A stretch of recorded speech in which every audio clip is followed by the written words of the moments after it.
Asylum horrors, unspeakable patient abuse, and twisted experiments. Imagine a place that promises safety, a sanctuary for the most vulnerable people in society. Now picture those very same walls hiding daily torments, a place where hope went to die and human dignity was cruelly taken away. For thousands, this wasn't some bad dream. It was the horrifying reality of the psychiatric asylum. Some records show patients put up with physical assaults, sexual assaults, and saw traumatic events at shocking rates inside these supposed havens. They were called asylums. That word asylum once actually meant refuge, a place of shelter. Families, desperate and often feeling like they had nowhere else to go, entrusted their loved ones, people battling the unseen demons of the mind, to these institutions. They were promised care, humane treatment, and a way to get better. But what many found behind those imposing gates was a descent into suffering you can barely imagine. Instead of comfort, they found neglect on a massive scale, brutal abuse, and became unwilling subjects in a horrifying chapter of medical history. This is a hard look at the documented abuse and the twisted experimental procedures that marked a dark and disturbing era within psychiatric asylum walls. We're going to explore how ideals of moral treatment twisted into landscapes of torment and what dark secrets lay buried for decades. The gilded cage, the promise of asylum. The whole idea of the asylum starting back in the 18th and 19th centuries actually came from what seemed like a good place, to provide a structured, calm environment for people with mental illnesses. It was supposed to be a world away from the chaos and cruelty they often faced before. Early reformers were all about moral treatment, a philosophy that stressed kindness, dignity, and therapeutic activities. Even the buildings themselves were often grand, imposing structures set in peaceful landscapes, designed to inspire calm and order. The promise was clear. These weren't meant to be prisons, but places of healing, where a troubled mind could find peace and maybe, just maybe, a chance to rejoin society. Back then, understanding of mental illness was pretty basic, often wrapped up in stigma and fear. Conditions we now recognize and treat with all sorts of therapies were just broadly lumped together, misunderstood, and often led to people being cast out. So asylums were seen by many as a step forward, a compassionate answer to a societal problem. Families, often overwhelmed and not knowing how to handle the complexities of mental illness, saw these institutions as their only real option, a place where specialized care was supposedly on offer. The government, too, started seeing the need for these places, leading to a big boom in asylum construction.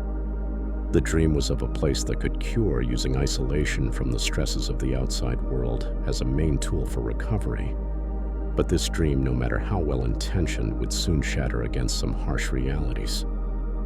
Cracks in the walls, the descent into neglect. Those noble intentions that kicked off the asylum era, they started to fall apart pretty quickly. A huge problem was just the sheer number of patients. As more and more people were sent to asylums, far more than they were ever built for, resources got stretched dangerously thin. Funding often didn't keep up, leading to constant understaffing. Think about it. One attendant might be responsible for hundreds of patients. How could that possibly work?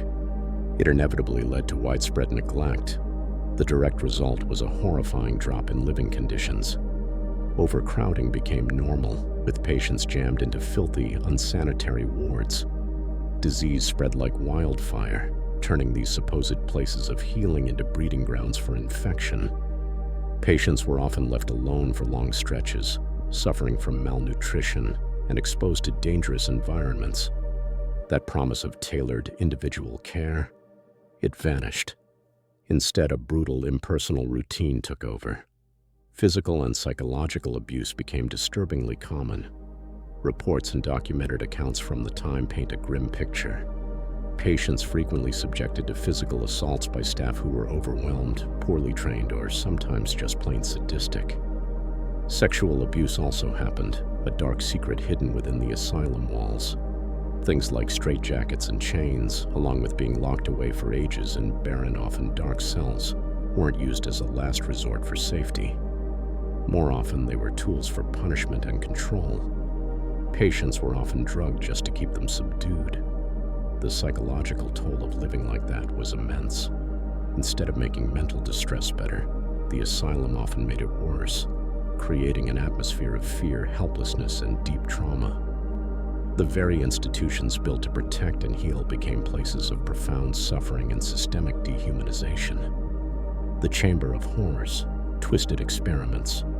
But beyond the constant neglect and abuse, an even more sinister chapter was unfolding inside asylum walls.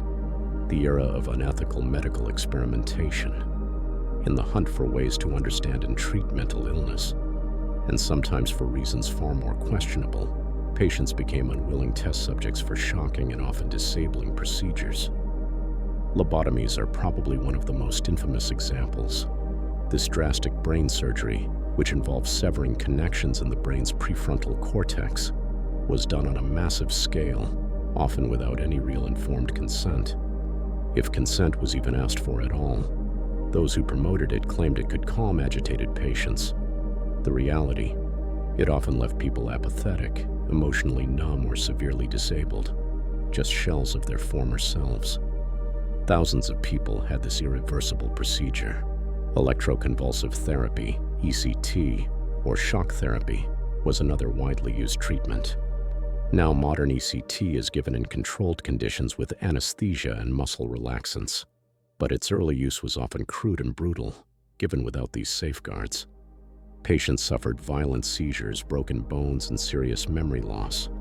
Insulin shock therapy, which involved putting patients into comas with large doses of insulin, was just as dangerous and caused significant physical and psychological harm. And the experimentation didn't stop there.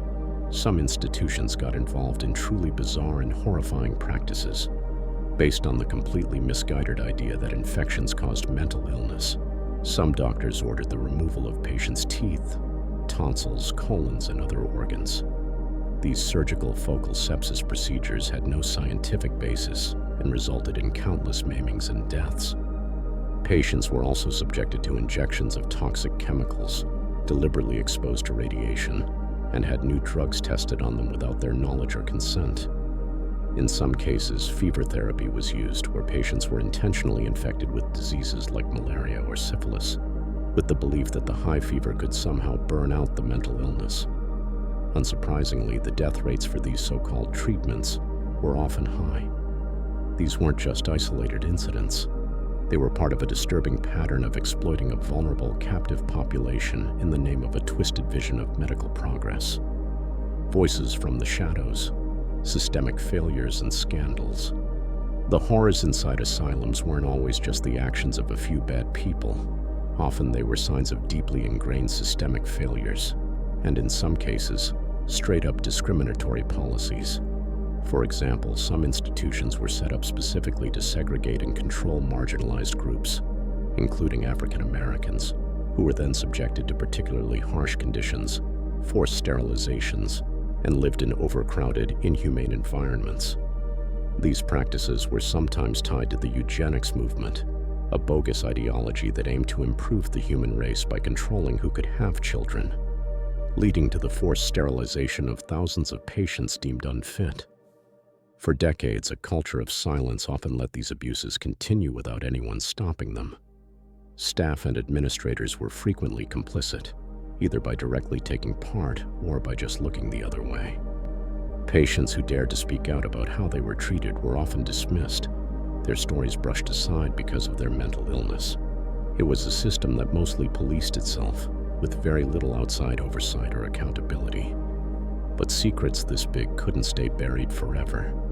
Eventually, brave individuals, former patients, conscientious objectors working as attendants, investigative journalists, and concerned reformers started to expose the horrific conditions. Scandals erupted, like the one at Leros Asylum in Greece during the 1980s, which sparked worldwide outrage and push for mental health reform. Lawsuits were filed, and media exposés brought the grim realities into the public eye. These revelations painted a damning picture of institutions that had utterly betrayed their most basic purpose. The legal and social backlash that followed was a crucial spark for change, slowly starting to dismantle the old asylum system and leading to calls for deinstitutionalization and community-based care. But for countless individuals, these reforms came far too late. The stories you're hearing are deeply disturbing, aren't they? But they're a crucial part of our history that we absolutely mustn't forget. If you believe it's important to shine a light on these dark chapters and advocate for ethical treatment for everyone, please take a moment to like this video, subscribe for more in-depth looks at hidden histories, and share your thoughts and reflections in the comments below. What aspects of this history shock you the most? The weight of history, lasting impact, and lessons learned. The suffering people endured within the walls of these asylums left deep, lasting scars on individuals and on how society views mental health care. For the survivors, the trauma was often lifelong.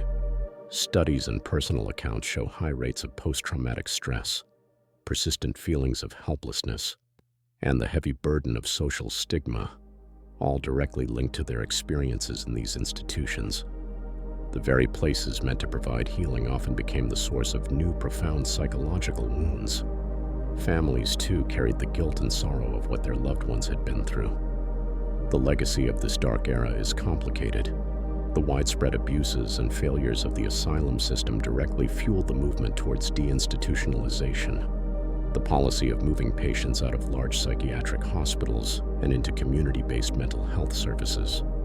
While this shift was meant to provide more humane and integrated care, it's faced its own set of challenges, like not enough funding and support for community programs. This sometimes leaves vulnerable individuals without the comprehensive care they desperately need. However, the scandals also brought about a greater awareness of patient rights and the absolute necessity for ethical standards in psychiatric treatment. The Nuremberg Code, developed after the horrific Nazi medical experiments, some of which targeted asylum patients, laid down fundamental principles for human experimentation, including informed consent and the need to avoid harm. Though not always followed immediately or everywhere, these principles, along with later declarations and regulations, have slowly shaped a more ethical framework for medical and psychiatric research. The public's trust in psychiatric institutions was deeply shaken, and rebuilding that trust is still an ongoing process. Those abandoned, decaying buildings of old asylums that you still see dotted across the landscape, they're more than just eerie relics. They stand as stark physical reminders of a time when society's most vulnerable were subjected to systemic neglect and unconscionable cruelty. Remembering these horrors isn't about dwelling on the macabre, it's about learning vital lessons. The urgent need to be vigilant against abuse, the paramount importance of compassion, and the non-negotiable need for ethical rigor in how we treat every single individual, especially those struggling with a mental illness. That promise of sanctuary, for far too many, it became a sentence to suffering. The unspeakable patient abuse and twisted experiments that happened within asylum walls represent a profound betrayal of trust and a dark stain on the history of medical care. While psychiatric treatment has thankfully evolved significantly, the shadows of these institutions serve as a permanent warning. We must remain ever vigilant, making sure that the pursuit of healing never again sinks to such depths of inhumanity, and that the dignity and rights of every individual are fiercely protected. The ghosts of the asylums demand nothing less.